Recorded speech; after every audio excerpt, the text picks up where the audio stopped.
You are now joining Children of the Watch. That's right. It's the #1 podcast in the galaxy for all things Star Wars television. I'm your host, Alex Maxwell, and joining me, as always, is Mac Lacey. Alex, we're rounding out part 3 of our Attack of the Clones breakdown. Basically, we're doing all this in preparation for the Book of Boba Fett coming out this December. We're revisiting Boba's childhood, seeing what we can dig into that might inform the show later. That's right. We're starting at the very beginning. Back when we were the Mandalorian Watch, we did this with the Mandalorian. We watched all the Clone Wars and Rebels episode that had to do with the Mandalorians in preparation for the Mandalorian. And then we all loved the Mandalorian together. We changed our name to Children of the Watch, a Star Wars show, to better cover the upcoming live-action Star Wars television shows. And not only that, we are also now covering the Bad Batch. So you can join us every Sunday night at 7 o'clock on YouTube for a live stream, and then it will be up on your podcast app after that. So that's super exciting. It's been a lot of fun. And the latest one we just did, Jonah Marie was with us, and it was a lot of fun. So make sure you check those out as well. But we're here to break down Attack of the Clones Part 3, like Max said, and we are starting at 1 hour, 11 minutes, and 16 seconds and going to 1 hour, 42 minutes, and 42 seconds. Disney Plus won't work if you try to go past that. Yeah, if you listen to this on anything that's connected to the device that you try to watch Attack of the Clones on, while this is still happening, it's not going to let you go past that. So, yeah, well, I think that's about it. Let's just get into the discussion. Let's do it. So we start off on Tatooine, and Anakin and Padme are on Tatooine, and they have arrived at the Lars homestead. And the first question I have to ask immediately, because we see C-3PO working for the Lars, and we know from episode 1 that Anakin built C-3PO, right? Right. So I guess Shmi brought him along to help on the farm once Klieg and Shmi got married. We see Owen, Lars, and Beru. My question is this: did Owen Lars receive major head trauma from this point until when we see him in episode 4? Because how do you forget someone like C-3PO? Right. I get that the plating changes and he's got kind of a new look in A New Hope and everything. But I do think that just from the information that Owen should already be able to, infer just from the situations going on around him in the prequel trilogy, he should have a pretty good idea of things going on in the original trilogy, I think. Or else be able to react more appropriately to things that happen in the original trilogy. Of course, we're being a little bit funny here, but like you got the same problem with Obi-Wan and R2-D2 at the very least, and I guess C-3PO. C-3PO was around Obi-Wan quite a bit, but we can just discount whatever Obi-Wan says because he's a natural liar who can't stop lying. Correct. Who has a dedication to bending the truth, actually. Right. Yeah. So, I mean, you can just discount almost anything he says because he's probably lying. It's probably from a certain point of view. Right. Exactly. Owen, though, on the other hand, maybe it's the Tatooine Sons. They just did a real number on him.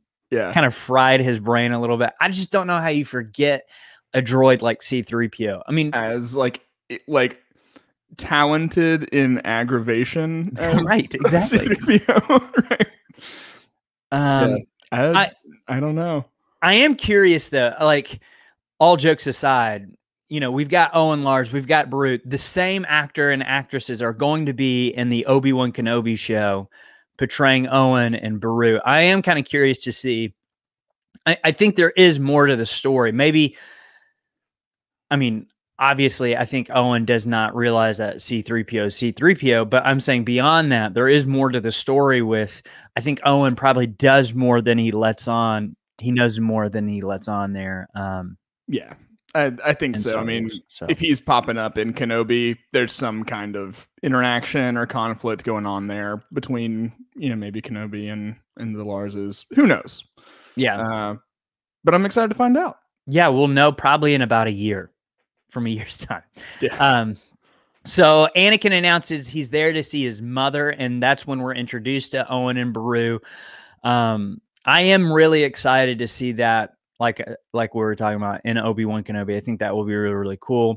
And then Klieg Lars shows up, and by galactic standards, the man is only in his late 30s, but because he lives on Tatooine, he appears to be in his 60s. And I am joking, just so everyone is clear. That is not a real theory that I have. But just the way people age on Tatooine. Yeah. We have to assume this man is 30 years old. You become Alec Guinness real quick. We switch to a scene where Beru is serving some blue milk. Hey, just like Star Wars. While Klieg tells his story of what happened with Shmi. And it's pretty brutal. You know, like 30 farmers went out to go rescue Shmi Skywalker, and only 4 came back, and Klieg lost a leg. Tusken Raiders are no joke. Right. And that, I mean, that gives you insight into kind of some of the conflicts that, like, the reason there's so much kind of prejudice against Tusken Raiders and everything. There's, so there's a long and storied history, I'm sure, between, settlers and Tuskens, and but that's just kind of cluing you in, like, this stuff is kind of commonplace, but it's serious. Like, there's a long tradition of conflict here.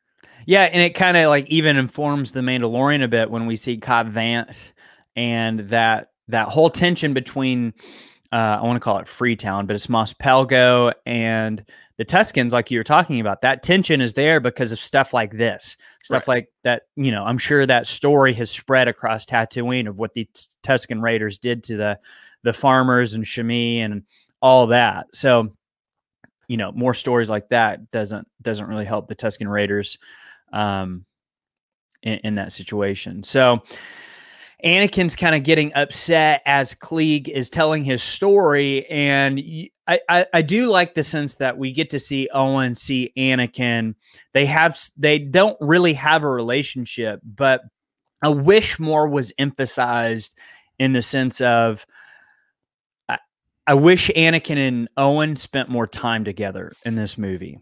Yeah, and there was more of a foundation of a relationship there for events to happen, like in A New Hope and that kind of thing. So, like, I mean, just imagine if Owen went with Anakin, right, and he just saw everything that happened.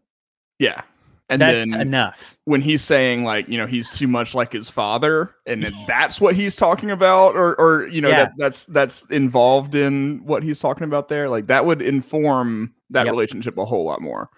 So yeah, I agree. I mean, that would have been a cool scene if Owen went with Anakin. They kind of have a little debate of like, okay, what should we do here? Anakin's lost it.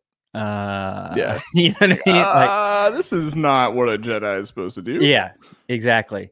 Just kind of like hot-headed, does what he wants, that type of thing. That would have been really, really cool because it informs everything that we know about Owen in Episode 4. And again, maybe we get something like that even in the Obi-Wan show. Like, I was thinking while I was watching this part, I was like, I wonder if they would do any flashback scenes of like things that took place during this time period that we just didn't see. And like, because we know they do the de-aging thing. So, maybe Owen went back to visit the site later and discovered like what Anakin had done or something like that, Right. That would be cool. That would be cool. And then we transition to a scene where Padme is coming outside the Lars homestead, and we see their silhouette, their shadow. I thought that was really cool. This is maybe one of my favorite scenes from the movie. I love just this montage, this speeder scene montage of Anakin getting on the speeder and then driving through the Tatooine desert to go find his mom. Just the music, the aesthetic of it all looks really cool. It's something that really stands out in my mind for this movie. Yeah, it's visually striking. It's an emotional crux. I mean, for Anakin, right? He's on the precipice of making some major changes in his character, you know? Right. And even the music indicates that, because it kind of goes back to the Duel of Fates music during this whole scene. And that's one of the only times you hear that motif again in all of Star Wars. It's so like you hear it obviously during the Duel of Fates, you know, right. You know, just Anakin's the battle for Anakin. And then you hear it during this time, and then you hear it one last time during Anakin versus Obi-Wan and Revenge of the Sith for just a split second. Right. During their battle. So that's pretty cool. Yeah. Yep. Anytime that's going on, it's just a symbol of major conflict, whether that's external or internal. So yeah, John Williams, man, he killed it on this movie. I love this soundtrack. Just again, how different the pop culture landscape would be if John Williams never existed. It'd be completely different.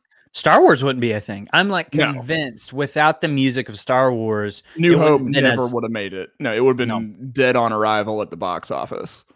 Think about like Jaws, how much the music made that movie. I mean, that's the shark's personality, is that music, you know? Indiana Jones. Yeah. I mean, it's too much. Yeah, pretty much everything. So he's traveling through the desert. I'm wondering if this part of the desert is the Jedlin Waste that, you know, we kind of see Obi-Wan lives near that place. He stops and he talks with some Jawas. And then he continues on his journey. And then we switch back to Geonosis, and Obi-Wan sneaks into the Separatist base. Almost when you go in there, it kind of looks like an old Eastern church, like an Orthodox, like really old Constantinople type church inside. There's like glass stained windows almost. Yeah. It's very like interesting. Iconography type. Yeah. Yeah. And then he goes further into the base and he factory. And then he sneaks up on the Separatist Council, and we're finally introduced at this point to Count Dooku. Like, this is the first time we're seeing Count Dooku in the movie, which, you know, when we're breaking it down like this, it's kind of shocking that it's taken this long to meet Count Dooku in the movie. Yeah, I mean, if he's the big villain kind of for this movie, I mean, we got Darth Vader in A New Hope first scene, you know? Yeah. And then his presence is kind of looming over the whole thing, even though he doesn't have that much screen time. Yeah. And then, you know, here Dooku shows up much later. It's a choice. Well, the thing though is, like, you know, breaking it down like this, the first two parts, he just has such a large presence in the movie. You just remember him in the movie, you know, so much, but he's really not in the movie that much. No. But like, I think that's just a credit to Christopher Lee of how awesome he is. Yeah. And just how iconic. Anytime he shows up, it's just, oh yeah, this is about him now. 2002 was a good year for Christopher Lee, right? Like, yeah, was that also the Star Wars? Two Towers? Yeah. You got Star Wars, you've got Lord of the Rings. I mean, the guy is just doing some work. Yeah. That was the height of his powers as far as acting anyway, I think. Yeah. So we switch back to Tatooine, and Anakin sneaks into the Tusken camp, and we see the Tusken dogs that Din was able to calm down in season 2. They're fighting over some bones and stuff.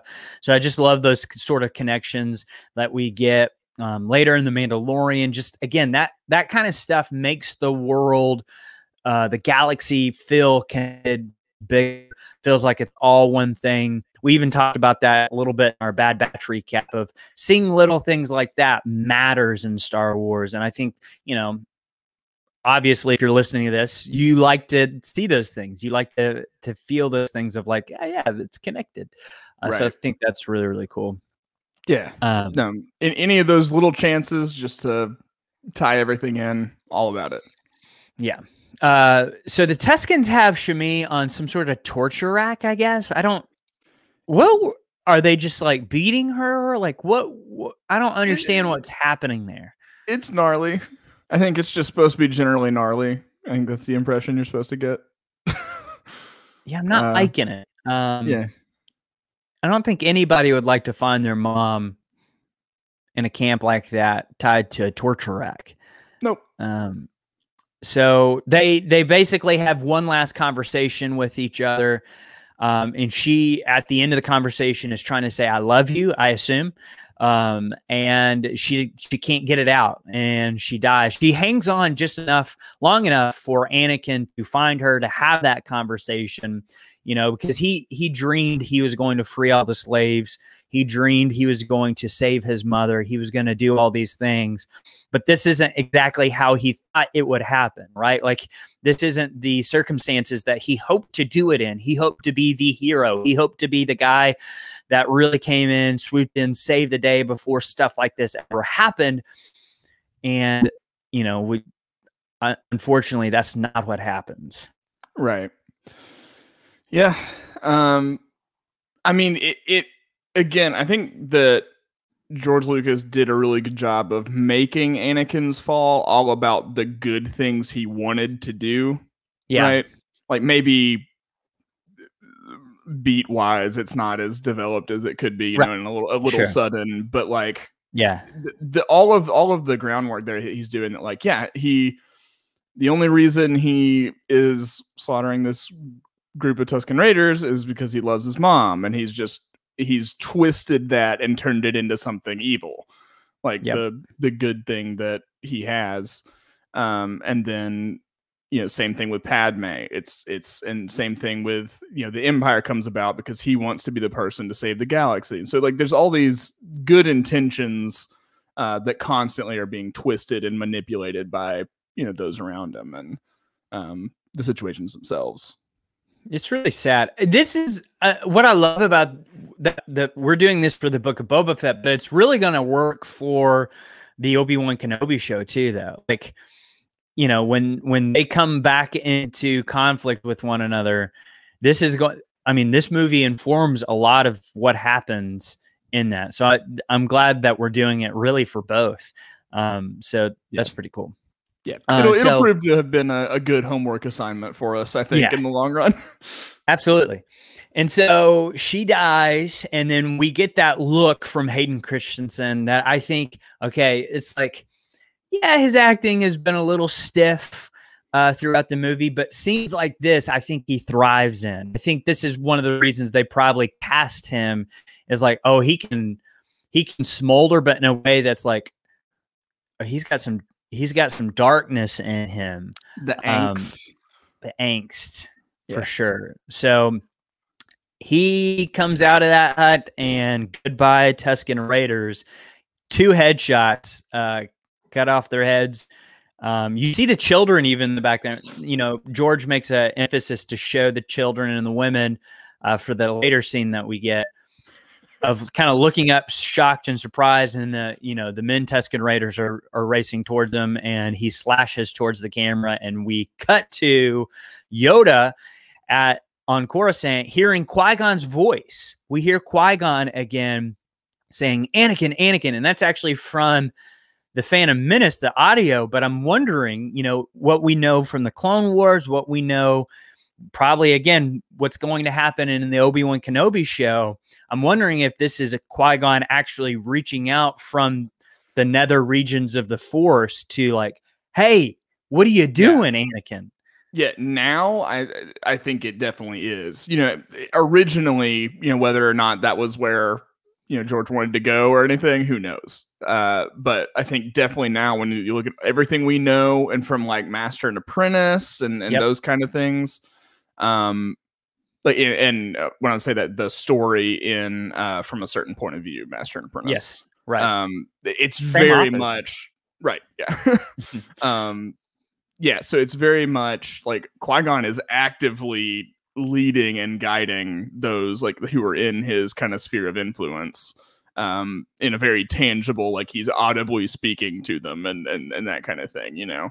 I think that's definitely what's occurring here. And he's the first to do it, which is cool. Right.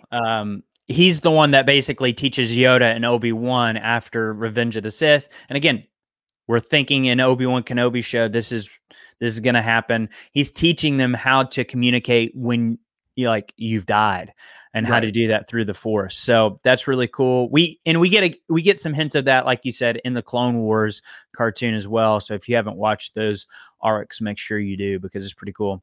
Do you think we're getting Liam Neeson in Kenobi? You think he's coming back? I do too. No doubt. I do too. And I think he's coming back as a Force ghost as well. Like, he's been trying to do it for years and years, and then he finally is able to do it. And I think Obi-Wan and Qui-Gon will have that conversation, and I will explode into a million pieces when that happens. Qui-Gon is just the best Jedi. He's the best Jedi. Like, not only in terms of, he can do cool stuff. He's figured crazy Force things out, but like, he's just the best one. He's the only person who's gonna do what's right instead of like what's the Jedi doctrine says, Yes, and like, that's what we always imagine Jedi would be like, is Qui-Gon. Like, he is not tied down of like, I have to follow the rules. They're more like a set of guidelines, like Pirates of the Caribbean, right? Like, it's like, it's the Jedi code. I'm gonna live by this, but like, the code isn't my master. Like, I'm going to do the right thing when it's the right thing to do. I'm going to follow the will of the Force above all else. Right. And so Qui-Gon's awesome. Love Qui-Gon. So he also hears Klieg's voice, which maybe we're hearing some remnants of what happened with the Tusken Raiders. He kind of cries out. We're thinking maybe that's when he loses his leg or something like that.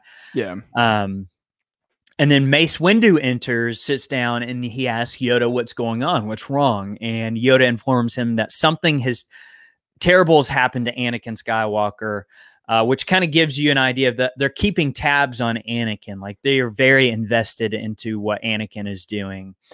And then we switch back to Geonosis, and Obi-Wan doesn't have enough range, so he tries to contact Anakin on Naboo and find out he's not there. And then he finds his tracking signal on Tatooine, and basically he just records a message for him to send to the council, because it's not, he's not close enough to send that, which I kind of wish we would do more stuff like that in Star Wars, because I like those limitations.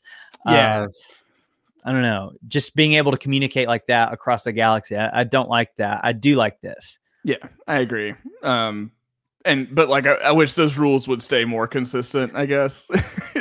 I mean, like in Rogue One, I remember, and this is just the way my mind works, I was taken out of the movie a little bit the first time watching it, because they were talking in hyperspace. Like, they were getting messages in hyperspace. I was like, how's that even possible? Like, yeah. They're in hyperspace. Like, anyways. And then later, hyperspace tracking is a big deal. So if you could, send a message to somebody, pretty sure you could track in hyperspace. Like, where they're at to send the message at least. Yeah. But anyway, it's also a fantasy sci-fi property. Exactly. And, I can just suspend all my disbelief and be like, it's space rules. Who cares? Doesn't fun that way. Matter. Yeah. So we switch to R2 getting the broken message from Obi-Wan. He's trying to fix it. And then Anakin returns with Shami's body, and we switch to a scene down in the shelter that we see Luke Skywalker hang out in A New Hope. Padme brings Anakin some food as he tries to fix a shifter. And Anakin kind of makes a comment of like, he's always been good at fixing things. It's something that, brings him comfort. Obviously, he couldn't fix this situation. And so like, you start to see Anakin fraying at the edges here, because he can't control it. He can't fix the things that he normally used to be able to fix. Yeah. And so he basically just breaks down to Padme. And at this point, he promises to be able to stop people from dying. Like, that's the thing that he's going to try to focus on. And I wish they would have made a more emphasis in the Clone Wars cartoon of Anakin looking for ways to do that. Yeah, like maybe he goes off on like a secret mission where he finds a holocron of some kind, goes investigating, and there would be all kinds of ways you could do that. I agree. I wish we had in the broader narrative. I wish we had more of that. Yeah, because like, again, that's what he was trying to do for Padme in Revenge of the Sith, trying to stop her from dying, and that ends up causing her to die. Like, again, I like that kind of stuff. I just kind of wish that they would have focused on it a little bit more. And then he blames everything on Obi-Wan. He says that he's jealous, that he's holding him back. It's something that he said in part 1 of our breakdown. And she's like, okay, what's wrong? What's going on? And then he confesses everything that he did, that he killed all of the Tusken Raiders, not just the men, but the women and the children too. And Padme seems eerily calm through this. She's like too okay with it, I think. This is a major red flag. It's not like cattle. You know what I mean? Like, that would still be disturbing. Like, let's say, like, these are animals killed your mom and you kill the whole pack of animals. Right. Still a little disturbing, but you can, like, okay, they're not sentient like a being is. Right. Tusken Raiders are people. They're people. People. Yeah. And Padme's okay with this. Anakin's like, hey, I just did a small genocide back there. And Padme's like, I'm sorry that happened to you, basically. Get out now, Padme. Like, what do you, like, this is your chance to get out of this relationship. It was a mistake from the beginning. You know it. We know it. Everybody knows this. Yeah. Earlier I said it's a red flag. That's not even a red flag. That's the thing that there were red flags warning you of was coming. That's like the big thing. Yeah, this is a problem. She doesn't even like, she's not even like, what do you mean you killed them? She's just like, oh, okay. Yeah. What? Padme, come on. Oh, Padme. I really like that in this scene, Darth Vader's theme plays very subtly. Again, John Williams is just killing it in this movie. Just on his A game. He is. And Padme says it's to be angry is to be human. But this is beyond anger. This is a problem that he definitely needs to get help with.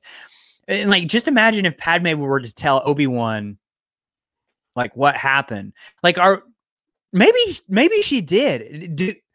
Do we see in the Clone Wars? Do they know this? I thought maybe they do. I don't know. I can't remember if this is like a Mandela effect when I thought Rex had his chip removed. Yes, in the Clone Wars, right? We were both thinking that, and then the last season of the Clone Wars happened. We were like, wait, didn't that already happen? It may be another one of those situations. I don't know. No, I kind of feel like Obi-Wan, maybe even season 7 of the Clone Wars, he kind of mentions the Tusken Raiders because we hear the Tusken Raiders lightly in the background when he mentions it. Yeah. Maybe Obi-Wan does know about this. And if that's the case, again, what are you doing? Like, let's get Anakin the help he needs. Right. And like, maybe have him answer for his like war crimes. I mean, it's a problem. So we switch to a small memorial service where Klieg expresses his love for Shmi. And Anakin sinks to his knees and apologizes as he picks up sand, apologizes for not saving her, but promises never to let that happen again. And again, another kind of emphasis of like, hey, I'm not going to lose anybody that I love, which he ends up losing everyone that he loves. But in Return of the Jedi, he's like, hey, wait a second.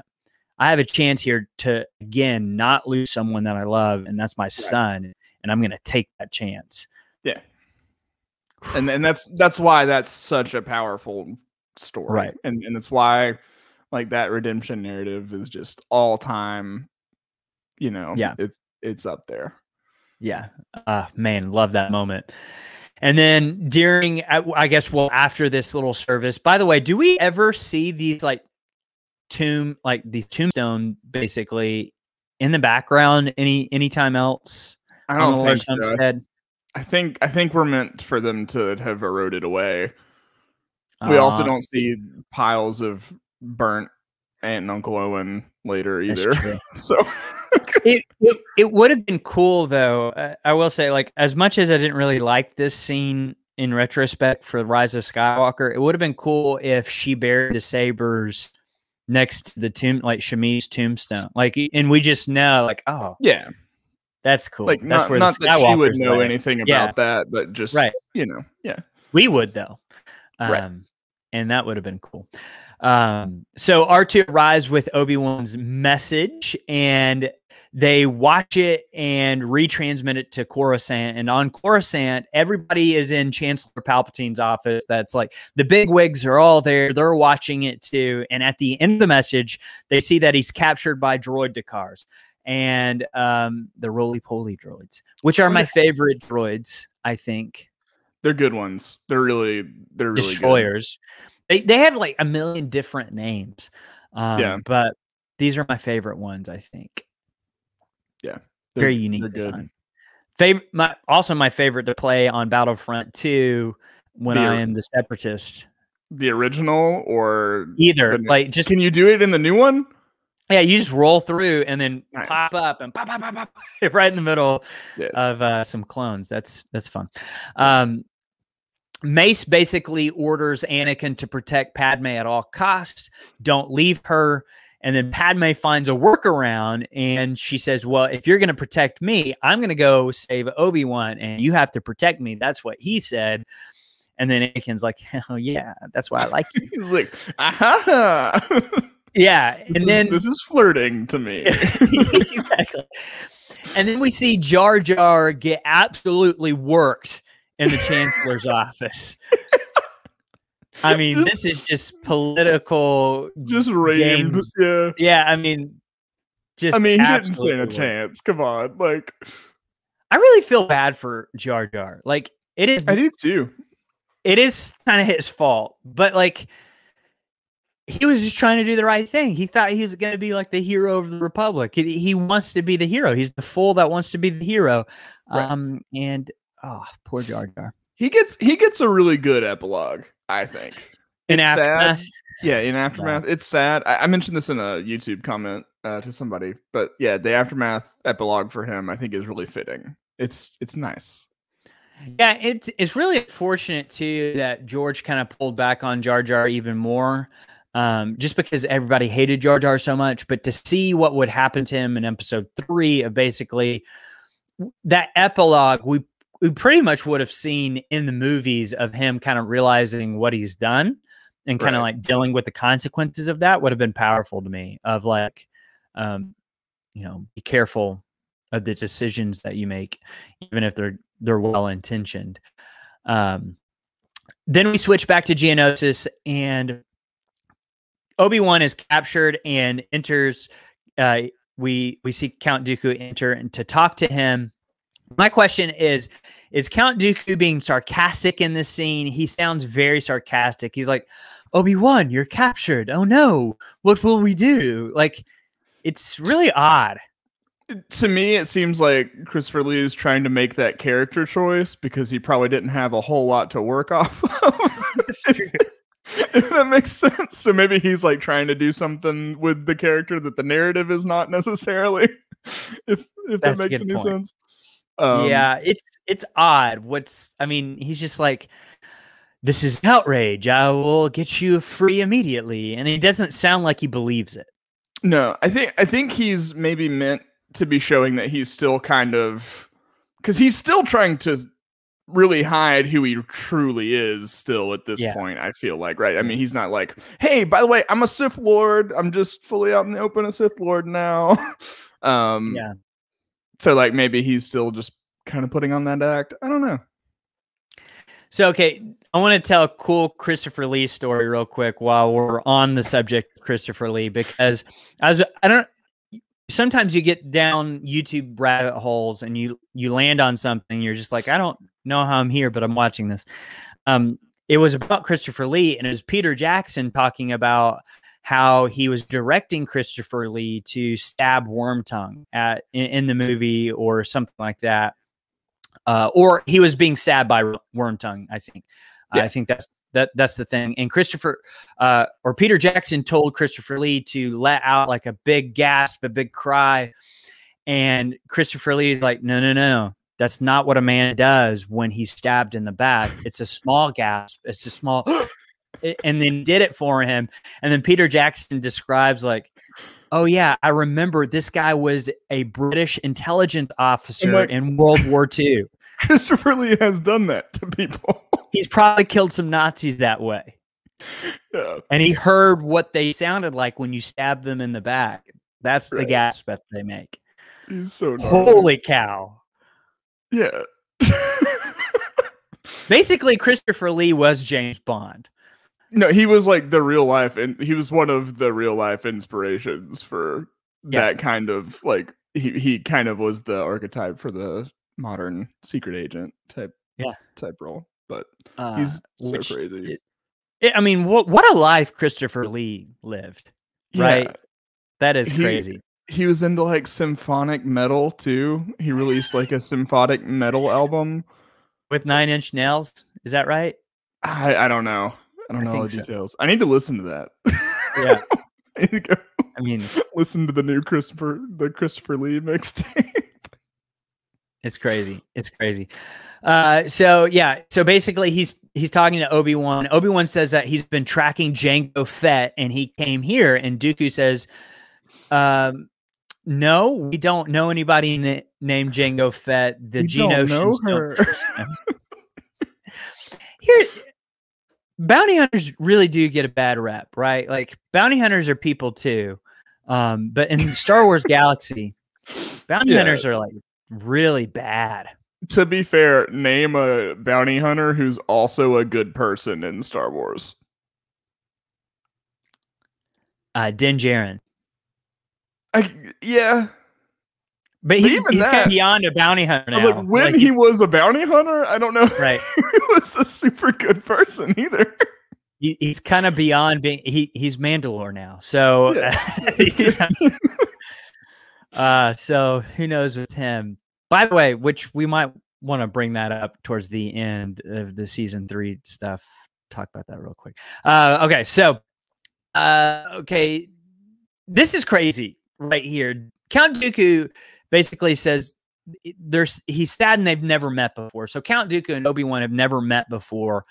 And then he reveals that he was Qui-Gon's master. That's the first time we're learning that in canon, like in terms of, when this came out, we had no idea Count Dooku taught Qui-Gon. And so that's kind of the lineage that they have there. Yeah. And Dooku reveals to him at this point that the Republic is being controlled by the Dark Lord of the Sith, and tells him basically everything that's going on. Here's my question for you. Do you think Dooku is seeing if Obi-Wan would join him to take Sidious down? Like he kind of makes that offer. Like we see in almost every Star Wars movie. He's like, hey, join me. Me and you can take down this guy and we'll save the galaxy. Do you think he's being legit? I do, because of what we see. Dooku is taking apprentices of his own, which is not something he's supposed to do in the Clone Wars, right? Yeah. And it's something that Sidious, that's kind of one of the reasons he gets ousted in favor of Vader, right? And so I do think that. I think, if you look at Ventress and Savage, like, I think Dooku is already knowing that maybe his position in this new galaxy he's envisioning is not as secure as he'd like, and he's kind of making some contingency plans and that kind of thing, or he's maybe just trying to pull his own coup. See, like to me, Dooku is like almost parallel to Revan in the sense I feel like Dooku was like, hey, I'm going to do this dark side thing so I can take him down, but ends up getting so caught up in the dark side that he never actually does it. You know what I mean? Yeah. Like that's basically what happened to Darth Revan of like, I'm going to join the dark side to stop this bad thing from happening. Oops, I'm just a dark sider now. Yeah, you just lose yourself in the process. I mean, that's very similar to what's happening to Anakin. It's along those lines, right? I think that's just kind of the standard path to being seduced by the dark side. Yeah, or one absolutely. It's one of the archetypical paths to get there. It doesn't seem Kylo Ren did that. Kylo Ren was more like, I want to be dark. He's like, I'm angry and sad and want to make everybody else angry and sad. Like, join me and listen to emo music. Yeah, so it's just interesting, like the way Dooku is portrayed in this movie and even in Revenge of the Sith is so different than what we see in the Clone Wars cartoon.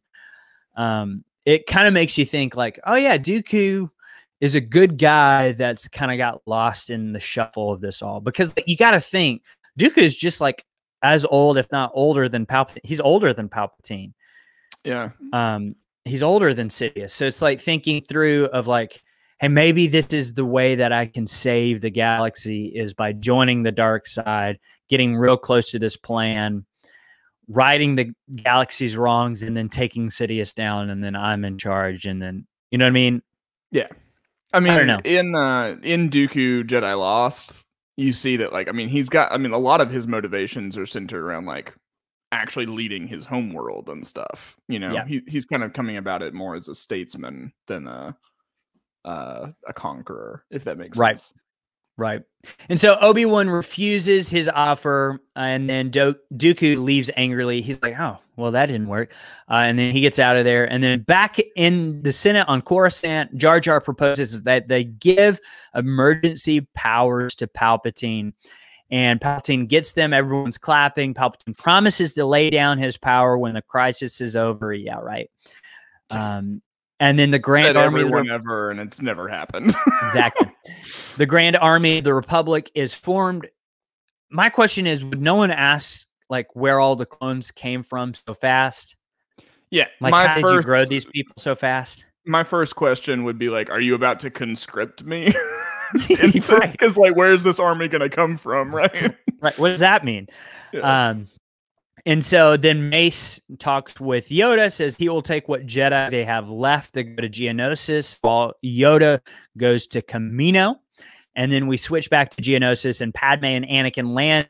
And as they walk into the factory, they get an eerie sense that something's not right. And then back on the ship, R2 and C-3PO debate if they should go help them or not. And this is really their first adventure together. Yes, they were in episode 1 together, but it wasn't really an adventure. No, this is the first time they're like partnering up, kind of. Yeah, right. And so as Anakin and Padme are walking into the factory, the walls are moving, they're crawling, and they're attacked by the Geonosians. And Padme ends up falling onto a production line, and Anakin is slicing bugs in half. The C-3PO scenes, maybe my least favorite thing in all of Star Wars. I just don't enjoy those scenes. I didn't. Kid, I just thought. So fun fact. Fun fact about this whole part of the movie. It was just tacked on at the end, not in the original script. They just looked at the whole movie and were like, needs more action, and added the whole droid factory sequence in there. Yeah, you can Which tell. Shows. Yeah. Yeah. So this was like all during the reshoots, right? Yeah. Yeah. Or maybe it was just they just tacked it on at the end of the script or something. But it was it was tailor made for the express purpose of adding more action to the movie. Yeah, there's not like I feel nothing watching this scene. There's no real stakes.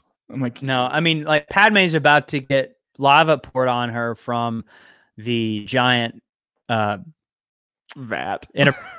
Inappropriate vat thing, but it looks all right. It looks like it's like that cave in episode 2 The Mandalorian. I'll just say that. All right, so Anakin's arm gets caught. You've slayed me. Anakin. Sorry. All right. You're good. Got it together. We're good. But it's true, right? Like, it's absolutely true. Yeah. Anakin's arm gets caught and welded to the conveyor belt. And then R2 saves Padme. We see R2 has jets, which that would be useful in the original would have come trilogy. in handy in a handful of situations previously. I'm assuming when Bell Organa got him, he's like, this droid gets into too much trouble. Let's We remove need his to jets. do some serious downgrades. Yeah. Right. Yeah. And then Anakin escapes from it, but his lightsaber is broken. And then Jango Fett lands and the droids surround him. And that is the end of part 3. So not a lot to do with Jango and Boba in this scene. Really, the only scene that we get with Jango is right there at the end. But it, like I said, I think it does a lot to inform what's going to happen in the Kenobi show. So For sure. At least we got that. Yeah, it's a good thing. Good thing for us to revisit and go over. You know, I feel like Attack of Clones is one of those movies that's probably least kind of on everybody's minds. You know, so it's good to revisit. So, like, part 1, not my favorite. Part 2, very good. Part 3, not my favorite. Part 4, amazing. Very good again. Yeah.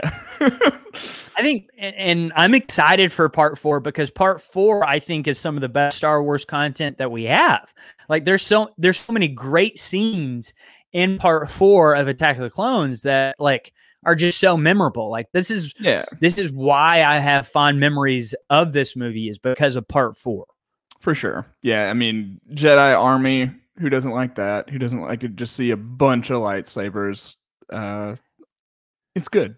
And it's going to inform a lot about Boba Fett. You know, what happened in part 4 tells us a lot about Boba Fett and his kind of mentality, his mental state going into the Clone Wars and out of the Clone Wars.